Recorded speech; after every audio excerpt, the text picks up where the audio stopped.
Hello friends, आप सबका स्वागत है हमारे यूट्यूब चैनल में। आज हम लोग डिस्कस करने चल रहे हैं क्लासिफिकेशन ऑफ क्रिस्टलाइन सॉलिड यानी क्रिस्टलीय ठोसों का वर्गीकरण। ठीक, तो इसके पहले हम लोगों ने पहले से ऑलरेडी हमने कई सारे टॉपिक्स कवर कर चुके हैं। जैसे पहला टॉपिक था हमारा शुरू हुआ था जो मैटर से हुआ था। मैटर मैंने पढ़ा था, फिर मैटर को कितने भागों में क्लासिफाइड किया गया वो पढ़ा।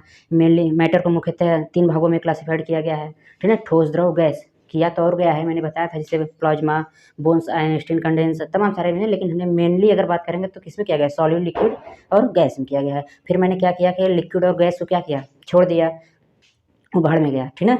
उसके बाद हमने किसको पकड़ा है, ठोस को पकड़ा, ठीक है। क्यों? क्योंकि चैप्टर हमारा क्या है, केवल ठोस है। तो हमने ठोस को पकड़ा और ठोस को लेकर के क्या किया, कंटिन्यू बनाए रखा है, मेंटेन। फिर हमने ठोस को पढ़ा, ठोस के टाइप्स को भी देखा है कि ठोस 2 प्रकार के होते हैं, 2 टाइप्स होते हैं। एक क्रिस्टलाइन सॉलिड यानी क्रिस्टलीय ठोस, और दूसरा अक्रिस्टलीय ठोस जिसे कहते हैं एमॉर्फस सॉलिड। ठीक, तो क्रिस्टलीय ठोस जो होते हैं वही क्या होते हैं, वास्तविक क्या होते हैं, ठोस होते हैं। जबकि अक्रिस्टलीय ठोस जो होते हैं वो क्या होते हैं, आभासी यानी स्यूडो होते हैं सॉलिड, ठीक है। इसलिए हमने वो क्या होते हैं, झूठे ठोस होते हैं। इसलिए हमने क्या किया, अक्रिस्टलीय यानी एमॉर्फस सॉलिड को हमने छोड़ दिया, ठीक, वो भी गया भाड़ में। अब हमें किसको पढ़ना है, केवल क्रिस्टलाइन सॉलिड को, क्रिस्टलीय ठोस को पढ़ना है, और उसी से लेकर के हमें सारे डिस्कशन करना है, ठीक है। तो क्रिस्टलीय ठोस मुख्यतः हमने देखा था क्या होता है क्या नहीं होता है।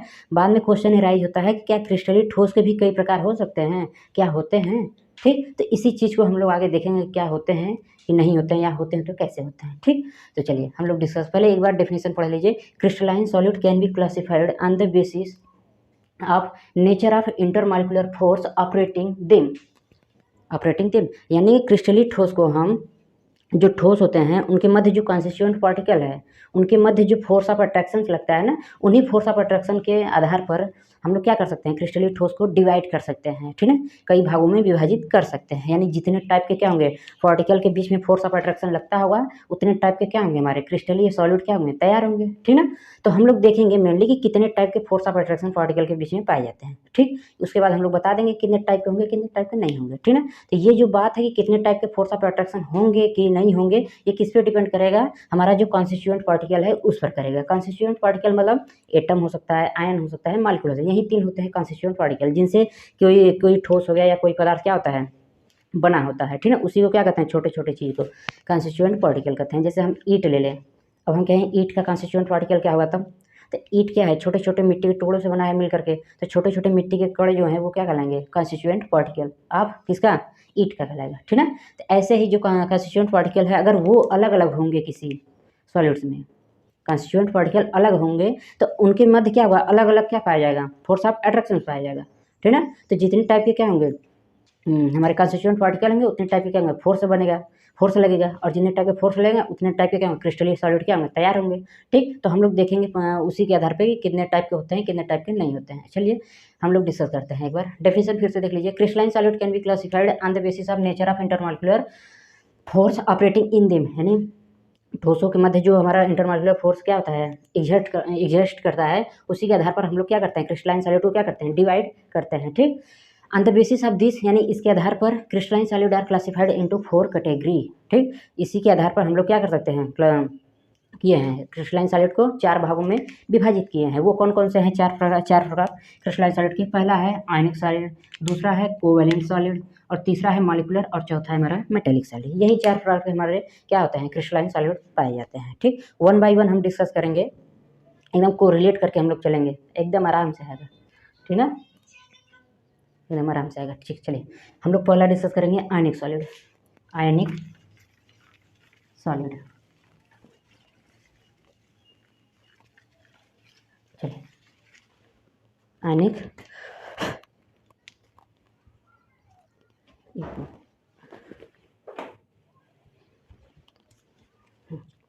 चलिए पहला है आयनिक सॉलिड, यानी इसको हिंदी में क्या कहते हैं हम लोग, आयनिक ठोस कहते हैं, ठीक। तो इसका डेफिनेशन लिखते हैं फिर चलते हैं इसकी ओर। देखिए आयनिक का मतलब ये है क्या, आयंस, आयंस। और आयंस कितने प्रकार के होते हैं, दो प्रकार के, या तो कैटायन या तो एनायन, ठीक। अब देखिए क्या होता है, कोई ऐसा क्रिस्टलीय ठोस हो जिसके कंस्टिट्यूएंट पार्टिकल क्या हो, आयंस हो, आयंस हो, ठीक ना। या तो कैटायन या तो एनायन हो, या दोनों हो, ठीक। और आपको पता है पहले से ही कैटायन और एनायन यानी प्लस और माइनस, फिजिक्स में ही पढ़े होंगे, केमिस्ट्री में पढ़े, हो सकता है बायो में पढ़े होंगे कि प्लस माइनस के बीच में कौन सा आकर्षण बल या अट्रैक्शन फोर्स लगता है, कूलाम्बिक आकर्षण बल, या फिर इसको आयनिक फोर्स भी कह सकते हैं, आयनिक फोर्स या फिर कूलाम्बिक। फिजिक्स में पढ़े होंगे फर्स्ट चैप्टर में ही कि जो हमारा चार्ज के अपोजिट चार्ज के बीच में जो भी हमारा फोर्स जनरेट होता है उसे क्या कहते हैं, कूलाम्बिक फोर्स कहते हैं, ठीक है। चलिए, तो इसी के आधार पर देखिए हम लोग डेफिनेशन दे सकते हैं कि ऐसे क्रिस्टलीय ठोस जिनके कंस्टिट्यूएंट पार्टिकल क्या हो हमारे, आयंस हो तथा जिनके पार्टिकल के मध्य आयनिक बॉन्ड पाया जाता हो या फिर कूलाम्बिक फोर्स पाया जाता हो, तब इस प्रकार से उत्पन्न ठोस को क्या कहते हैं, आयनिक ठोस कहते हैं। मैं डेफिनेशन लिख देता हूँ, ऐसे ठोस जिनके कंस्टिट्यूएंट पार्टिकल आयंस होते हैं, आयंस कोष्ठक में कैटायन या फिर एनायन, कैटायन और एनायन होते हैं तब तथा जिनके पार्टिकल के मध्य आयनिक बॉन्ड या फिर कूलाम्बिक फोर्स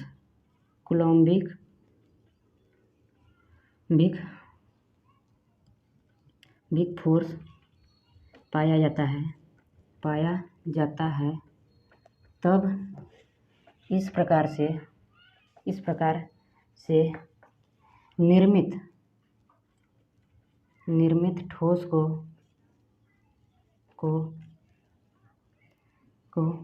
आयनिक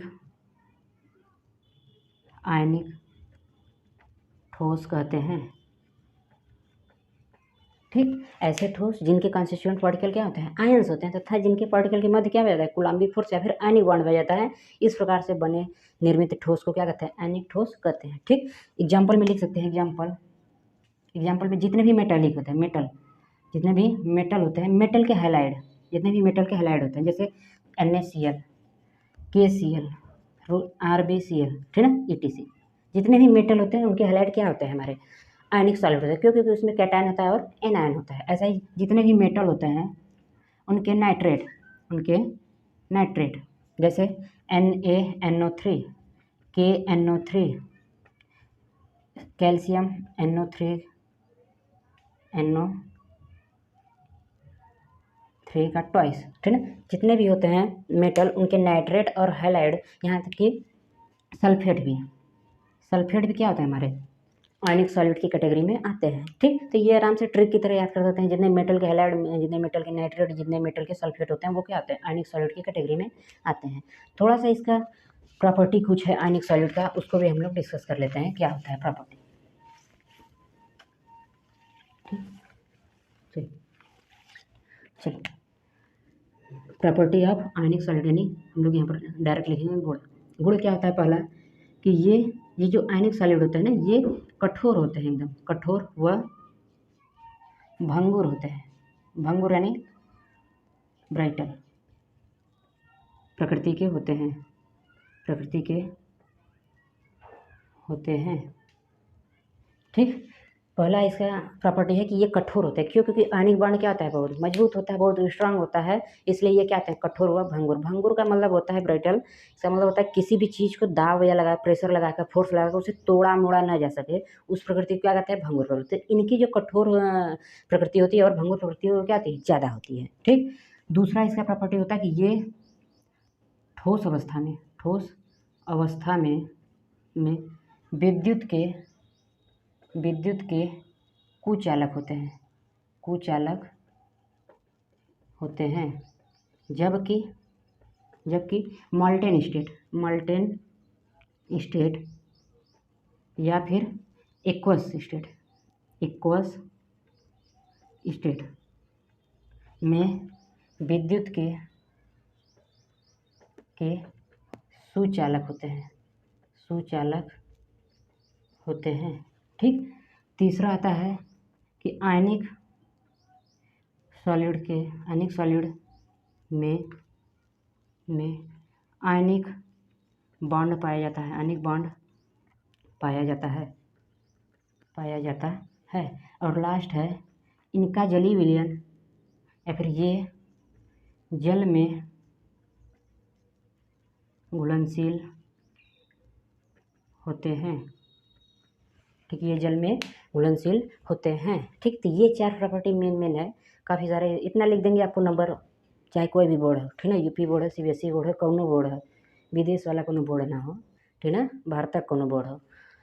ये कठोर व भंगुर प्रकृति के होते हैं। पहला हो गया क्यों, क्योंकि इनके मध्य क्या होता है, आयनिक बॉन्ड हो जाता है, और आयनिक बॉन्ड क्या होता है, बहुत ही स्ट्रांग होता है, इसके कारण ये कठोर होते हैं। ये ठोस अवस्था में क्या होते हैं, विद्युत के कुचालक। जैसे नमक देखेंगे, नमक NaCl आयनिक होता है सॉलिड, फिर NaCl जब आप घर में सब्जियां में डालने के लिए रखते हैं तो अपना करंट अगर उतारेंगे तो अपना करंट वाला नहीं उतरेगा। जबकि वो जली विलयन ले लेंगे तो अपना करंट उतारेंगे तो उतरने लगेगा, ठीक ना। तो इक्वस स्टेट में क्या होता है, करंट फ्लो करता है, जबकि सॉलिड स्टेट में करंट फ्लो नहीं करता। इसलिए सॉलिड स्टेट में जो जितने भी आयनिक सॉलिड होते हैं वो क्या होते हैं, इलेक्ट्रिक यानी कंडक्टर शो नहीं कर सकते हैं, यानी विद्युत के कुचालक होते हैं, ठीक है, नॉन कंडक्टर होते हैं। जबकि इक्वस या मॉल्टेन स्टेट में हो जाएगा तो क्या कहोगे वे, विद्युत के सुचालक होते हैं। आयनिक बॉन्ड के मध्य, आयनिक सॉलिड के मध्य आयनिक बॉन्ड पाया जाता है। ठीक, ये जल में घुलनशील पोलर होते हैं, और वाटर में क्या होता है हमारा, पोलर होता है। तो पोलर में क्या होता है, डिजॉल्व होता है। आप लोग जानते हैं ना, ये चीज़ याद करिए, लाइक डिजॉल्व लाइक यानी पोलर में घुलनशील होता है, नॉन पोलर में क्या होता है, घुलनशील होता है। हमेशा ध्यान, लाइक डिजॉल्व लाइक, जो जैसा रहेगा वैसे ही क्या करेगा। हम गोर हैं, साफ़ सुथरा हैं, तो साफा लोगों से शादी करेंगे, ठीक ना, कचड़ा से नहीं करेंगे। ये होता है इसका, ठीक ना, ये चीज़ होगा। चलिए अब हम अगले वीडियो में, लेक्चर में करेंगे डिस्कस, जो भी हमारा कोवेलेंट है, मेटेलिक है, मॉलिक्यूलर है, उसको डिस्कस करेंगे।